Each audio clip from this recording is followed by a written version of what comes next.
High, আজ না হঠাৎ করে অরংঘাটের যুগল মেলাতে গেছিলাম। কোনো প্ল্যান ছিল না, হঠাৎ করে 9:30 নাগাদ একটু বেরিয়েছিলাম। আর এখনও না মেলা পুরোপুরি শুরু হয়নি, তাই জন্য তেমন একটা ভিড়ও ছিল না, আর সব দোকানও খোলেনি এখনও। আর 4-5 দিন পর থেকেই মোটামুটি পুরো শুরু হয়ে যাবে।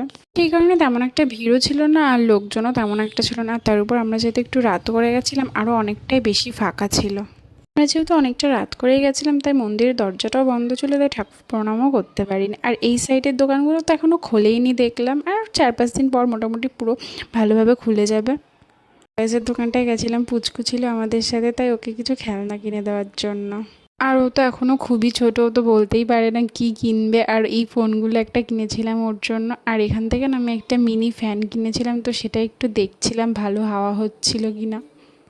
আর পুচকুর জন্য এখান থেকে একটা এই লেখার বোর্ডগুলো নিয়েছিলাম। এখান থেকে শুধু পুচকুর জন্য কয়েকটা খেলনা কিনেই বেরিয়ে পড়েছিলাম। আর যেহেতু অনেকটা রাত হয়ে গেছিলো বলে দোকানগুলো সব প্রায় বন্ধই হয়ে গেছিলো। তারপর আমার দিদি এই দোকানটা থেকে ওর জন্য কয়েকটা জিনিস কিনেছিল, আর আমি এখান থেকে এই দুটো ক্লাচার কিনেছিলাম।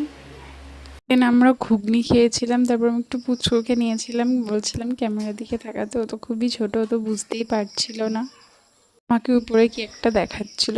আর অনেকটা রাত হয়ে গেছিলো বলে না তেমন কোনো খাবারের দোকান খোলা ছিল না। তারপর একটু ফুচকা খেয়েছিলাম, আর একটা এগরোল খেয়েছিলাম, আর একটা কোল্ড ড্রিঙ্কস নিয়েছিলাম। তো মেলা পুরোপুরি শুরু হলে আমি আবার আসবো, তখন তোমাদের সাথে ভালোভাবে শেয়ার করব। তো আজ এখানেই শেষ করলাম। ভিডিওটা ভালো লাগলে লাইক, কমেন্ট এবং সাবস্ক্রাইব করে